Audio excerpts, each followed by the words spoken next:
What's up everyone, and welcome to my review for Riddick, which is the third film in the Riddick series. It's been quite a long time since we've seen this character on the big screen.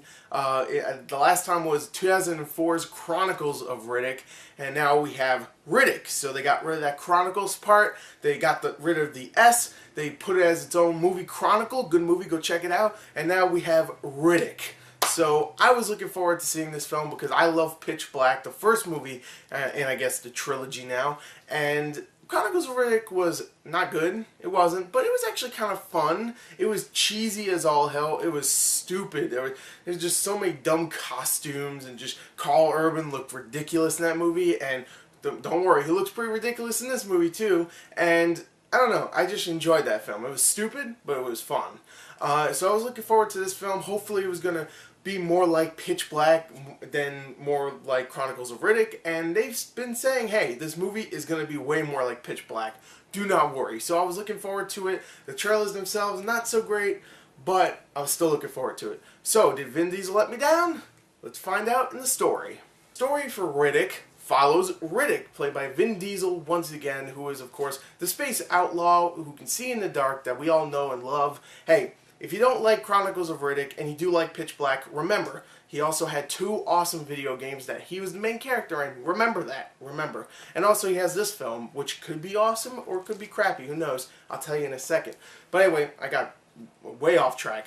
The story here follows Riddick, who is left on an alien planet, a very dangerous one, that doesn't even have a name, by the necromongers from the last film, which I won't even explain what a necromonger is, because this film does not even really explain it. I mean, it kind of does, but it doesn't really matter. The necromongers, he actually rules over, he's the king of them from the last film, but he gets betrayed, he gets left on this alien planet, and he has to pretty much survive. He has to survive the aliens, he has to survive the harsh conditions, but he's Riddick, come on.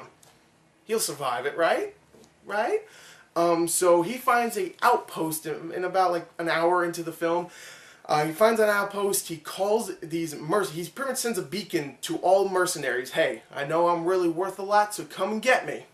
Come and get me. Put my head in a box. So all these mercenaries come by. He decides to start picking them off one by one like Predator until there's pretty much none of them left. So he can get on one of those ships and leave before the planet becomes way too hostile. So pretty much that's the story. He wants to go and kill all these mercenaries, get on a ship, and leave before all these aliens from this planet start to get a little too crazy, and and he can't even deal with it. So there you go. There's the story. The story sounds extremely simple, and to be honest, it is. But what I really like is that it's separated into three parts. The first part is a survival movie with Riddick trying to survive the harsh terrain and the aliens and whatnot.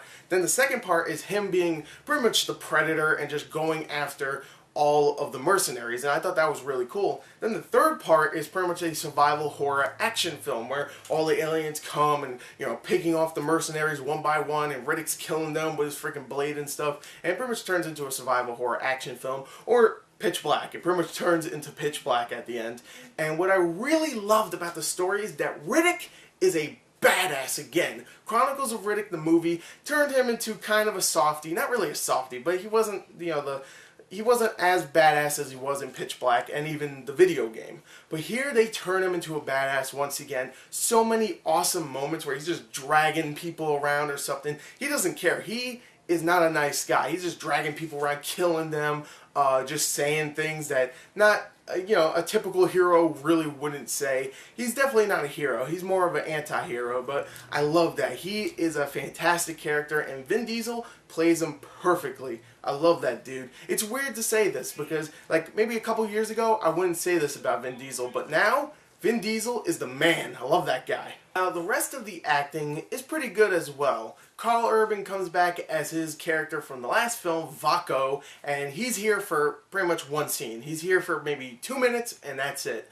But that 2-minute scene, he's pretty good in. I don't know. Carl Urban, I love that guy. So whenever he's in a film, kind of raises the movie's excitement level for me. I'm like, oh, Carl Urban, oh, he's gone.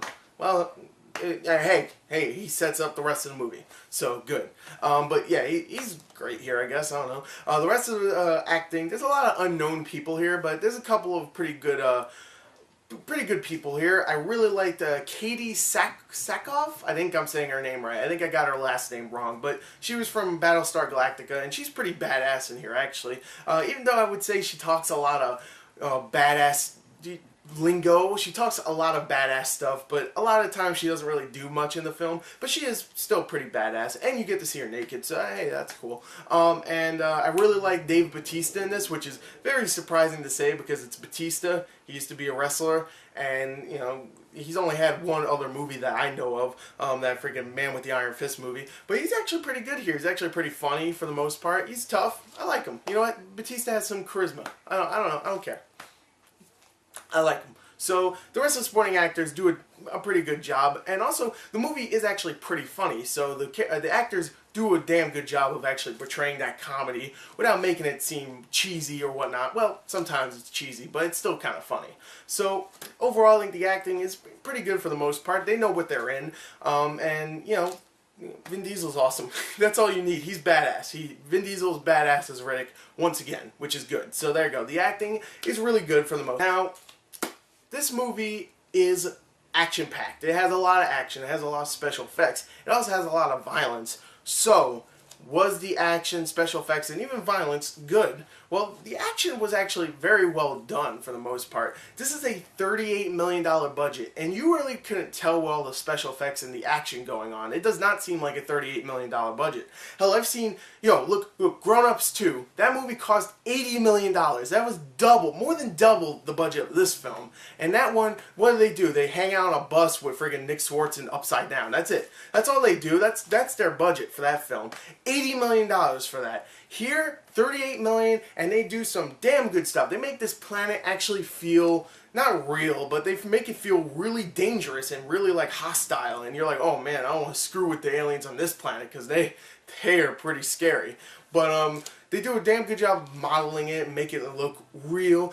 Some of the special effects look kind of fake. The whole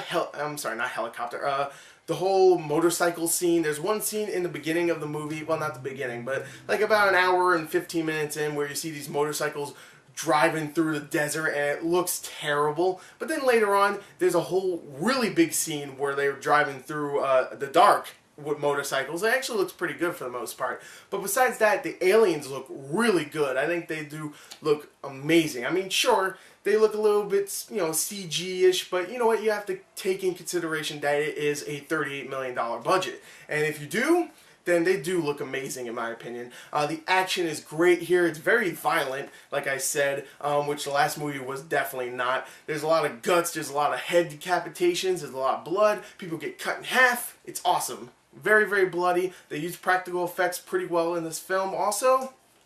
I really liked it. I really did. The action is definitely there. It's really like engaging, especially the part where Riddick is actually just becoming the predator and just stalking these mercenaries. That part was actually really awesome. And that's a good 45 minutes of the film. So if you want to go see a film where Riddick is a badass, complete badass, he's killing people, freaking blood's dropping everywhere, you'll actually laugh a few times and have a good time with the three-part structure of the film, then you're actually going to have a good-ass time with Riddick. I really enjoyed it. Definitely better than Chronicles of Riddick. It's finally rated R and it's finally good again. Woo! Hopefully we'll get a new video game now. Wouldn't it have been awesome if this movie became a video game? Starbreeze, get to it, man. So anyway, there you go. There's my review for Riddick. I really enjoyed this film. It's action-packed with great special effects, a lot of blood. Vin Diesel's badass once again as Riddick. I really enjoyed it. I'm going to give it a 34 out of 40. Really enjoyed this film. Very good. Thank you, and goodbye.